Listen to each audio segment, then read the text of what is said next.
السلام علیکم ورحمۃ اللہ وبرکاتہ۔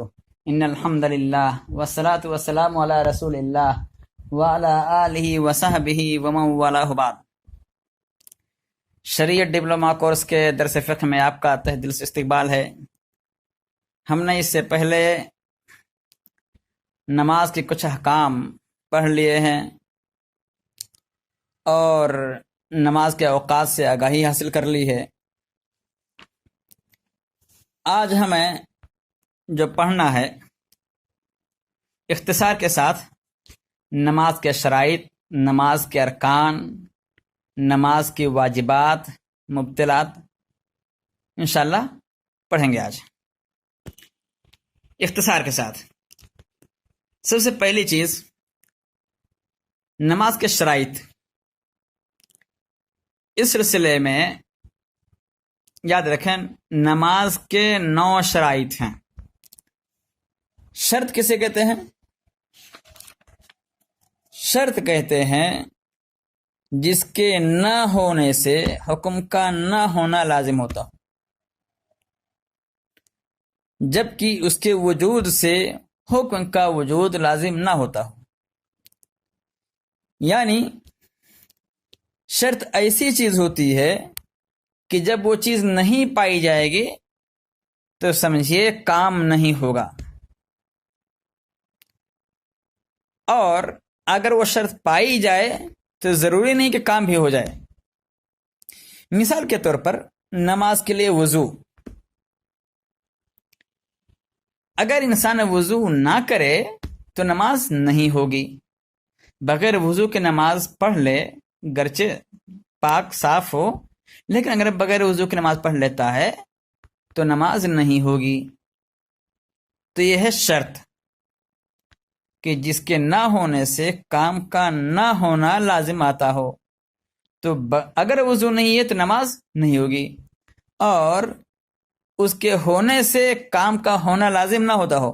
اگر انسان وضو کر لے تو ضروری نہیں ہے کہ نماز ہو جائے اس کی۔ چنانچہ نماز کے شرائط 9 ہیں۔ نمبر 1 اسلام۔ پہلی شرط کیا ہے؟ اسلام۔ نماز صحیح ہونے کے لیے انسان کا مسلمان ہونا شرط ہے۔ کافر کی نماز مقبول نہیں ہوگی کیونکہ اس کا کوئی بھی عمل قبول نہیں ہوتا ہے۔ دوسری شرط ہے عقل۔ اگر کوئی پاگل شخص نماز پڑھ لے تو اس کی نماز درست نہیں ہے، مقبول نہیں ہے، کیونکہ وہ مکلف ہی نہیں ہے۔ تیسری شرط ہے بلوغت، انسان کا بالغ ہونا۔ تو بچے پر نماز واجب ہی نہیں ہے یہاں تک کہ بالغ ہو جائے۔ البتہ روایات کی بنا پر جب بچہ 7 سال کا ہو جائے گا تو اس کو نماز کا حکم دیا جائے گا، اور بچہ 10 سال کا ہو جائے تو اس کو مارا جائے گا نماز پڑھنے کے لیے۔ اگر نماز نہیں پڑھتا ہے تو مار پڑے گی، جس نبی کریم صلی اللہ علیہ وسلم کا فرمان ہے مروا اولادکم بالصلاۃ وهم ابناء 7 سنین واضربوهم علیہا وهم ابناء 10 سنین۔ الفاظ الگ الگ روایات میں مختلف ہیں کہ اپنے بچوں کو نماز کا حکم دو جبکہ وہ 7 سال کے ہوں، اور انہیں اس پر مارو جبکہ 10 سال کے ہو جائیں۔ چوتھی شرط ہے طہارت، پاکی۔ حدث اکبر سے بھی پاکی اور حدث اصغر سے بھی پاکی۔ یعنی انسان کو کوئی ایسی حدث لاحق نہ ہو جس پر غسل واجب ہوتا ہے، اور نہ ہی کوئی ایسی چیز جسے وضو واجب ہوتا ہو۔ تو حدث اکبر اور حدث اصغر دونوں سے طہارت، بشرطے کہ وہ اس پر قادر ہو۔ چنانچہ عبداللہ بن عمر رضی اللہ تعالیٰ عنہ کی مشہور حدیث ہے لا يقبل اللہ صلاۃ بغیر طہر، کہ اللہ تعالیٰ بغیر پاکی کے نماز قبول نہیں کرتا۔ پانچویں شرط ہے نماز کا وقت ہو جانا، نماز کا جو وقت ہو وہ آ جائے، کیونکہ قرآن مجید میں اللہ تعالیٰ فرمایا ان الصلاۃ کانت علی المؤمنین کتابا موقوتا کہ بلا شبہ نماز مومنوں پر وقت مقررہ پر فرض ہے.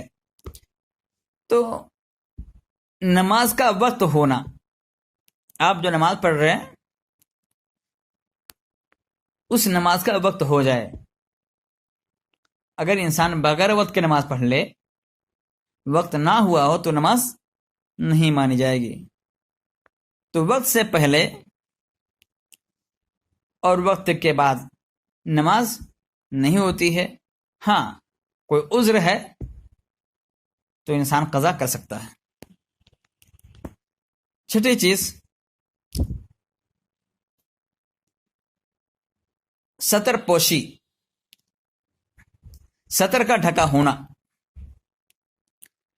ستر میں کون کون سی چیز ہے انشاءاللہ بعد میں اس کی تفصیل بیان کی جائے گی.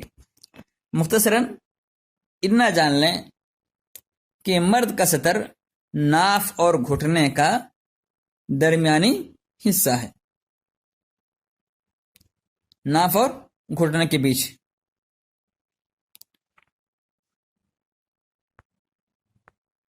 اس میں بہرحال اختلافات ہیں. تو بالغ مرد کا ستر ناف اور گھٹنے کے درمیان ہے، اور عورت پورا کا پورا بدن اس کا ستر ہے. البتہ مرد کے لیے کندھے پر کوئی چیز رکھ کر کے ڈھانکنا وہ بھی ضروری ہے. انشاءاللہ اس کی تفصیل بعد میں بیان کی جائے گی. ساتویں شرط ہے بدن کا، کپڑے کا اور جگہ کا، تینوں کا نجاست سے محفوظ رہنا. یعنی نہ تو بدن میں نجاست لگی ہو، نہ تو کپڑے میں نجاست لگی ہو، اور نہ تو اس جگہ پہ نجاست لگی ہو جہاں پہ وہ نماز پڑھ رہا ہے.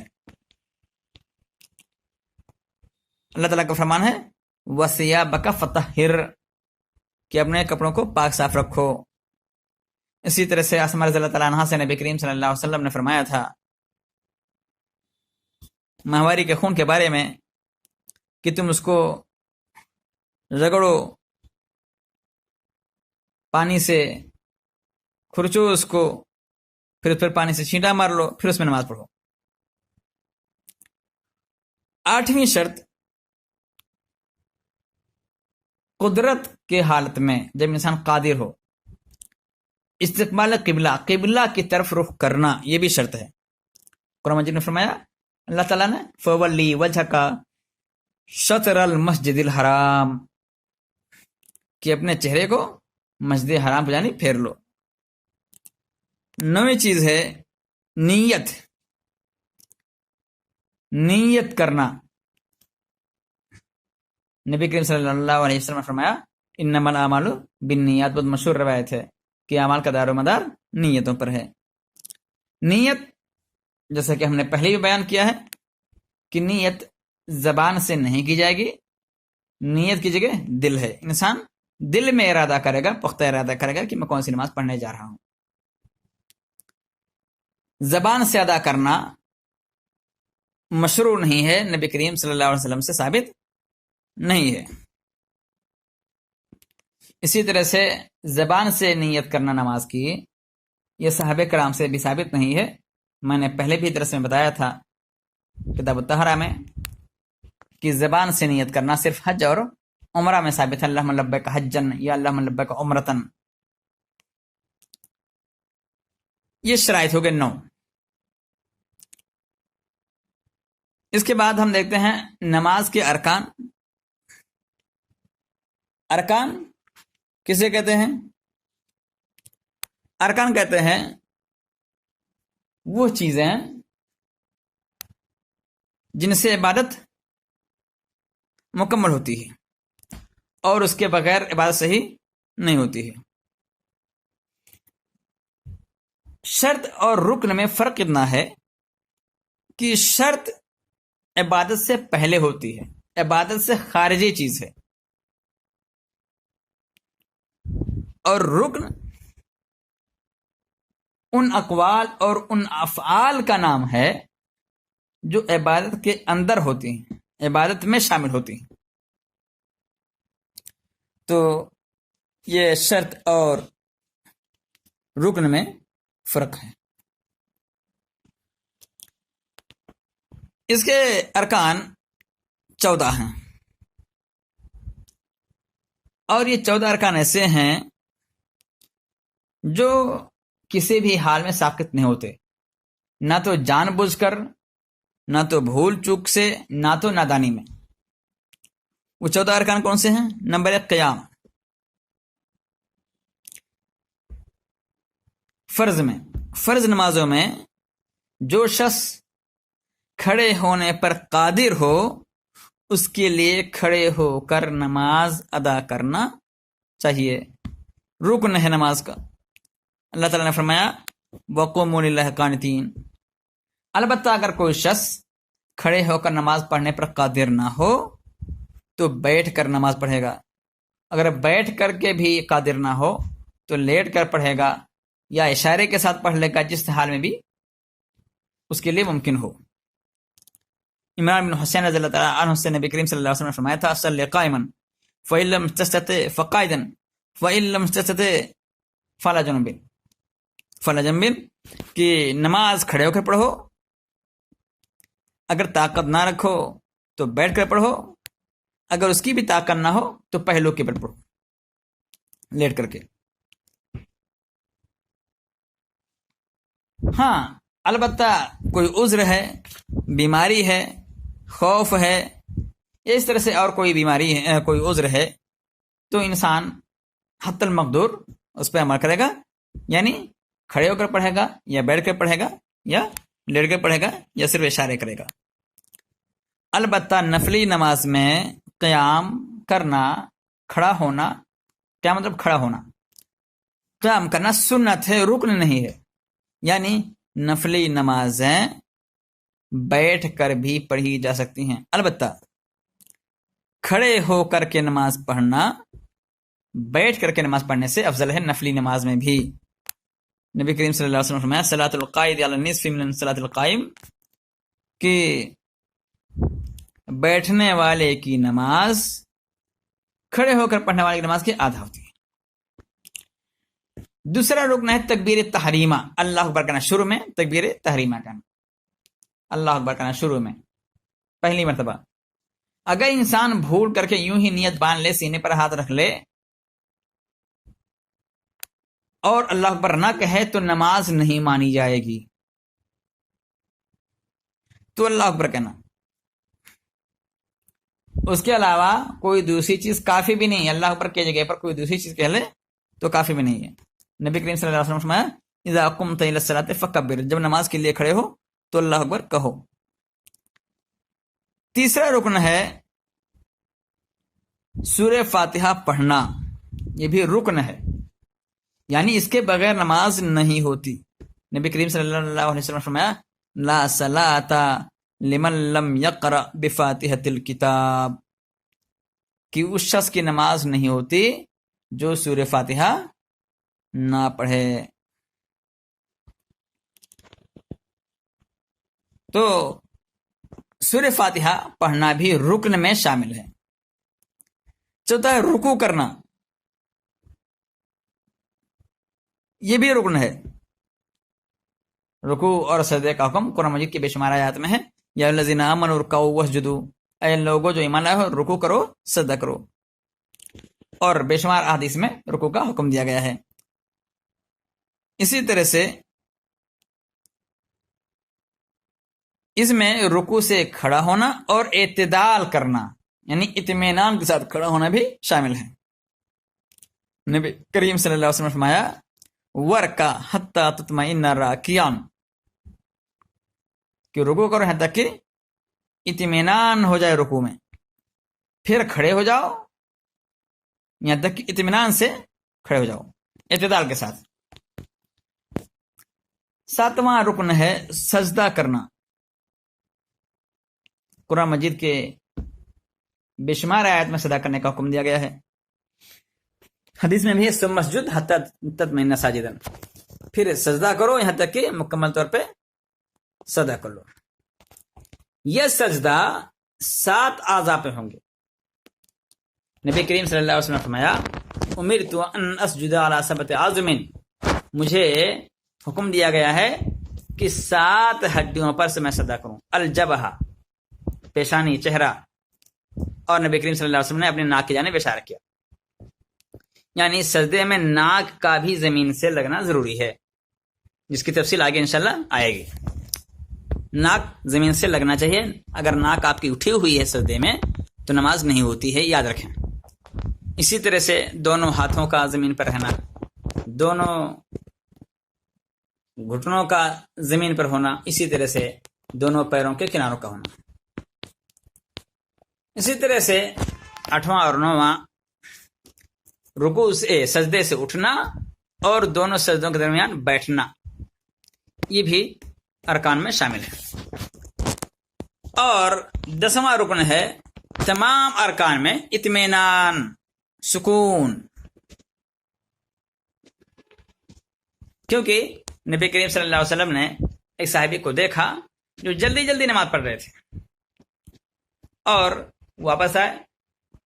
نبی کریم صلی اللہ علیہ وسلم کو سلام کیا تو آپ نے کہا ارجع فصلی فانک لم تصلی، واپس جاؤ نماز پڑھو کیونکہ تم نے نماز نہیں پڑھی ہے.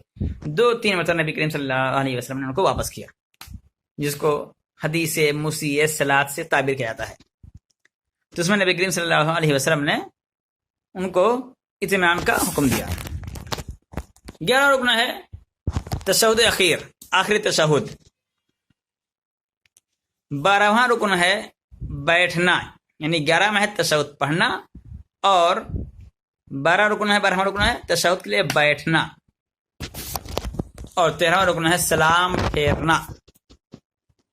جیسے کہ نبی کریم صلی اللہ علیہ وسلم فرمایا کہ تحریم ہو تکبیر و تحلیل ہو تسلیم، کہ نماز تکبیر سے شروع ہوتی ہے، ساری چیزیں حرام کر دیتی ہے، اور ختم کس ہوتی ہے؟ سلام سے ساری چیزیں حلال کرنے والی چیز ہوتی ہے. تو دونوں جانب، دائیں بھی اور بائیں بھی، دونوں جانب انسان السلام علیکم ورحمۃ اللہ کہے گا، سلام پھیرے گا.